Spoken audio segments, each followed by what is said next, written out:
I'm going to do a review of some golf caddies. I've been trying to find the right one using Craigslist and bought a few used ones, and I'm going to show you what I think are the good and bad aspects of each. I'm going to start off with the first one I got, which is a kangaroo. It has this fantastic basket that is unbelievably handy. That is a major plus, oddly enough. This is about 10 years old, and the motor was replaced about 2 to 3 years ago.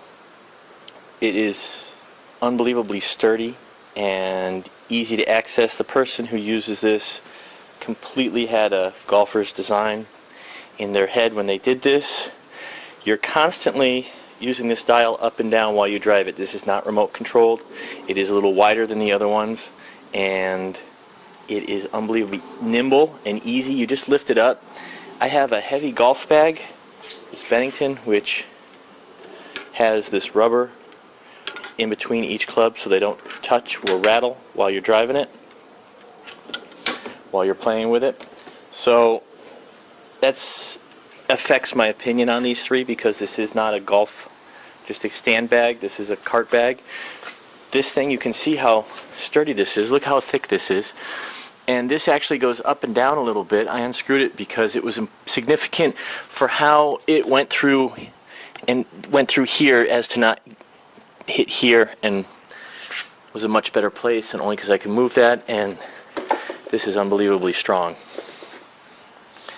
I think these are about 600 new. I paid 200 with a new battery and a 2 or 3 year old motor, and I think that was a pretty good deal.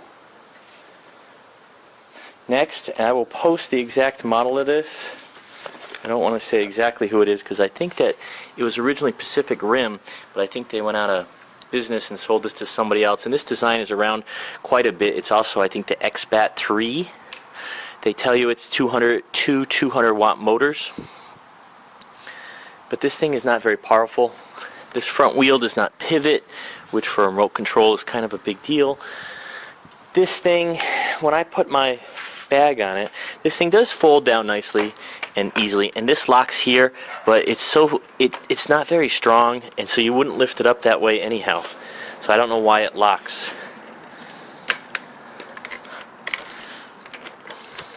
Okay.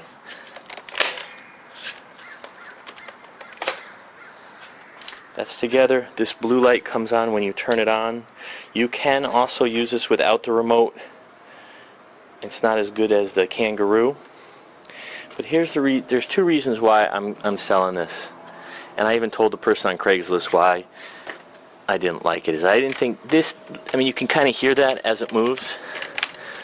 It's not that strong. I told him if he had a cart bag, or a stand bag rather, that he might be fine for him. The second thing is that in a parking lot, this will spin nicely. In heavy grass, this thing did not turn well. Even in medium grass, this thing did not turn well. The remote was a little disappointing. Uses one of those 1, 2, 3 batteries. I think the new ones have an on and off switch, which is a big deal. Then you don't have to pop it out to save the battery. It was not very responsive, and it was hard to move it just a little bit. It didn't want to do it. It either wanted to make a big move or no move, and it was hard to figure. It was hard to get the neuromuscular control to be able to get this to be nimble. This is the third one I'm going to go over. It's a Navigator, and I think a couple companies sell this. This one is from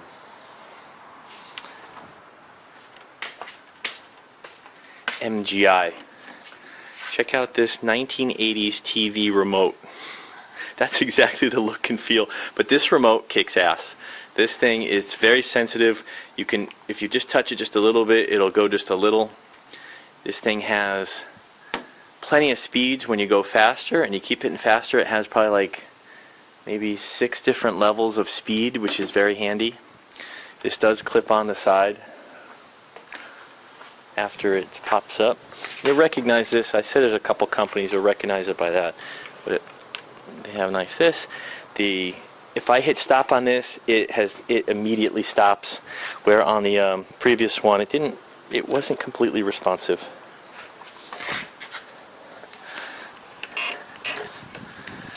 This thing is very sturdy. It didn't rock at all. It's not as sturdy as the kangaroo, but it's as sturdy as I need it to be for that heavy bag. This thing has pivoting. It's the only one that has the pivoting wheels in the front, and that really makes it quite nimble. It also, this one, it has a self-correcting. If it hits a bump and goes this way, it immediately tries to adjust. It doesn't completely adjust 100%, but that's a really quite a neat little feature with that. The downside, there's only one downside to this one. This and the kangaroo are both pretty fantastic.